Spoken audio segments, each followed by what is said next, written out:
Tajuk hari ini adalah perubatan kanker baru dan payudara dengan teknologi baru. Untuk kanker baru dan payudara adalah satu topik yang agak luas dan banyak perlu diceritakan. So untuk dalam masa yang pendek 30 minit ini, saya hanya fokus kepada apa yang relevan untuk yang moden dan yang gunakan teknologi yang baru. So ramalan kanker global mengatakan kanker peningkatan sebanyak 5 juta kasus setiap 10 tahun. Yang ini lebih umum di negara yang sedang berkembang seperti Malaysia dan Indonesia. So menurut statistik dari WHO Global Can 2000, payudara adalah paling sering di antara wanita dan peparu adalah di kalangan ataupun di antara pria. So lebih sedikit kepada biologi sebelum masuk kepada tajuk kanker. So setiap sel badan berisi dengan kod jin-jin yang berikan instruksi. Dalam sel ini ada banyak-banyaknya kod untuk memberikan instruksi supaya apa itu pertumbuhan, kematian dan fungsi-fungsi sel. So pembentukan kanker, jika kod jin-jin rosak, tidak memberikan instruksi yang normal, berlaku liar dan tidak kendali, out of control, dia akan terus tumbuh dan menjadi tidak sekarat, menjadi satu benjolan yang akan melanggar batas. Ini yang boleh kata berbeza daripada jinak dan kanker. Kanker biasanya akan melanggar batas dan penyebaran akan berlaku. So karsinogen adalah salah satu penyebab yang boleh merosakkan jin-jin kami. So pembentukan kanker perlu kombinasi berapa kerosakan kod-kod genetik dari waktu ke waktu baru boleh menjadi satu kanker.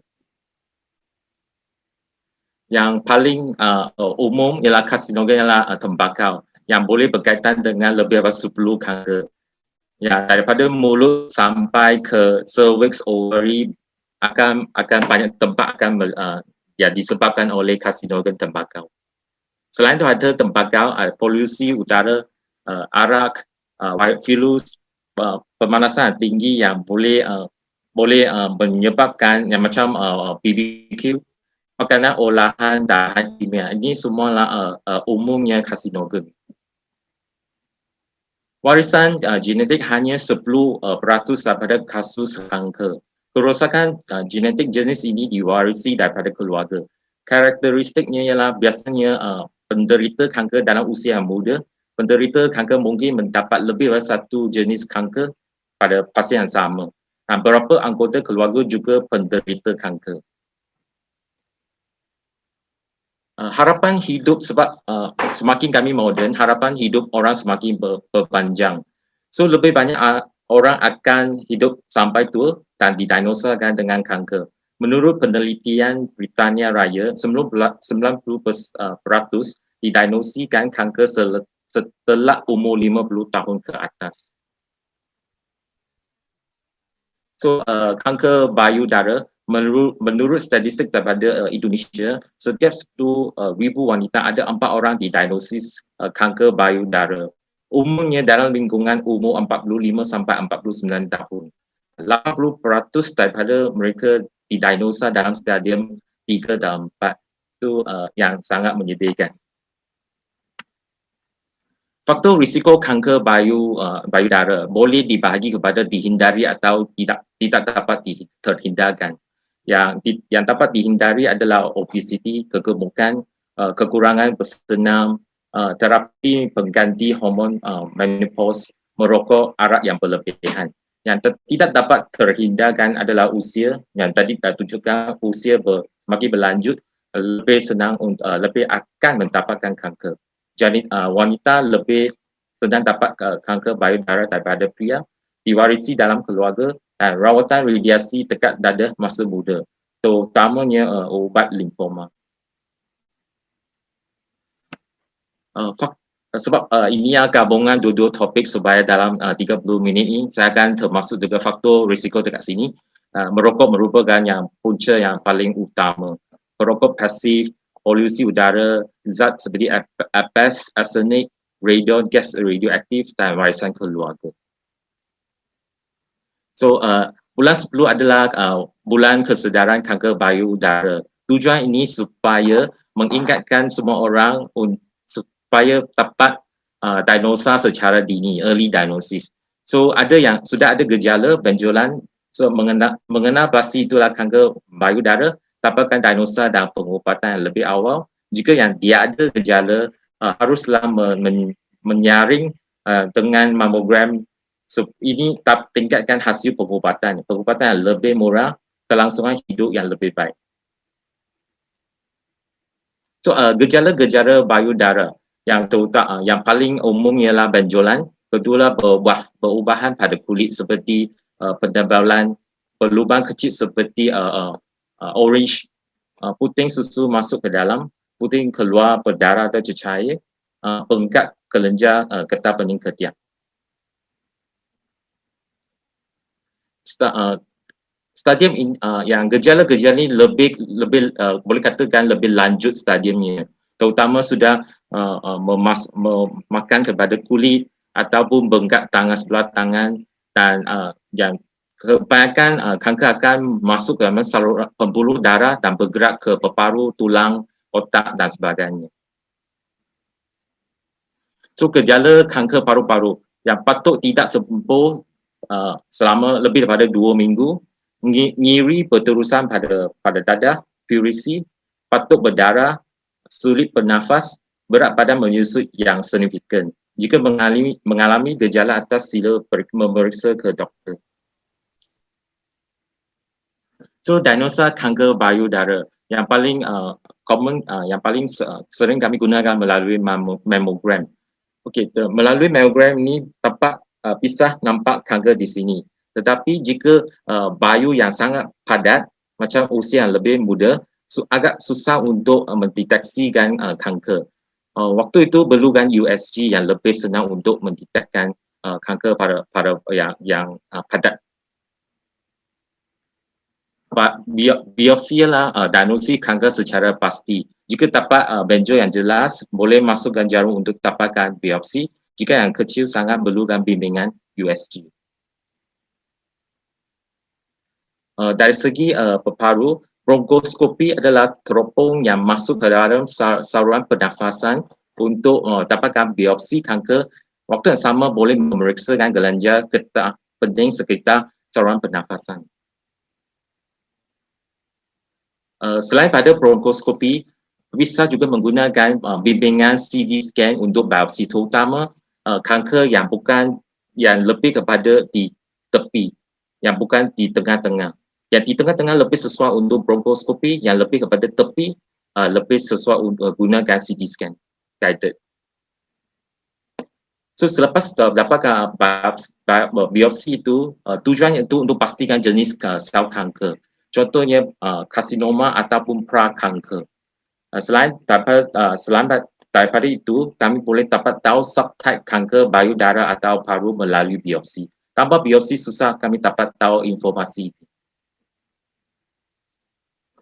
Okay, contohnya subtype kanker bayu udara, subtype itu akan ikut target atau sasaran yang ada pada sel kanker selepas diidentifikasikan. Sebagai contoh sini, ada 3 sasaran yang positif, HER2, ER, PR. So, sel kanker ini mengandungi 3 sasaran. Yang ini hanya mengandungi ER reseptor sasaran saja. Yang ini dia tidak langsung ada apa-apa sasaran ataupun target. So, jenis perubatan yang diberi mengikutkan sasaran dinamakan targeted treatment terapi. Subtype kanker paru biasanya dibahagi kepada non-small cell atau small cell. 85% yang lebih kepada non-small cell, yang itu small cell itu lebih agresif daripada non-small cell.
pencitraan untuk kanker yang biasanya ronsen, yang ialah CT scan. CT scan dapat tahu besar benjolan itu ataupun massa itu. Tetapi PET scan ada lebih satu informasi ialah aktivitasnya. Jika ada aktivitas, dia akan menyala, ada warnanya. Berbeza pada CT scan. So kebanyakan perubatan kanker ada tiga bahagian. Satu ialah bedah, radioterapi, dan untuk yang medis adalah kemoterapi, terapi biologis, terapi targeted, imunoterapi dan terapi hormon.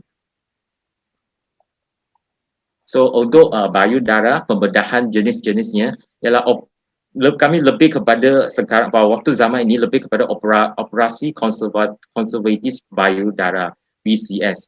Jika kanker yang kecil dapat hanya buangkan kanker sahaja. Mastektomi maksudnya untuk buangkan satu keseluruhannya. Ini adalah radioterapi pada payudara. So daripada segi penelitian 20 tahun, kelangsungan hidup tidak signifikan beda jika buat BCS operation yang konservatif tambahan dengan radioterapi ada sama dengan mastektomi. Satu kemajuan lagi ialah sentinel biopsi. Kanker payudara yang dini, yang awal, pemeriksaan dan pencitraan medis sudah pasti tidak menyebar ke kelenjar getah bening, maka bisa diperiksa dengan biopsi kelenjar getah bening sentinel. Maksudnya ialah dia akan injeksikan radioaktif ini berhampiran dengan tumor ataupun kanker. Probe ini akan mendeteksikan kelenjar yang ada radioaktif itu. So doktor akan keluarkan kelenjar getah bening itu untuk memeriksa. Operasi jika tak ada kanker sel, operasi tak perlu buangkan semua limfa ketiak sebab ini akan datangkan risiko menjadi bengkak tangannya. So kemoterapi, kanker stadium dini dan subtype kanker payudara yang 85%-nya bebas daripada kanker lepas bedah. So kemoterapi bukan tentunya perlukan. So faktor-faktor yang untuk perlu kemoterapi pada dulunya kami gunakan ukuran tumor yang payudara, ada penyebaran kanker kelenjar getah bening dan kelas itu rendah atau tinggi. Pada era teknologi baru ini kami mulai menggunakan pemeriksaan genomik. Sebagai contohnya Oncotype, MammaPrint ataupun Proxima. Maksudnya ialah sebagai contohnya Oncotype ini, kami gunakan sampel atau daripada biopsi atau operasi pembedahan akan memeriksa 21 gene pada sampel itu untuk dapatkan menentukan risiko kambuh, risk of recurrence.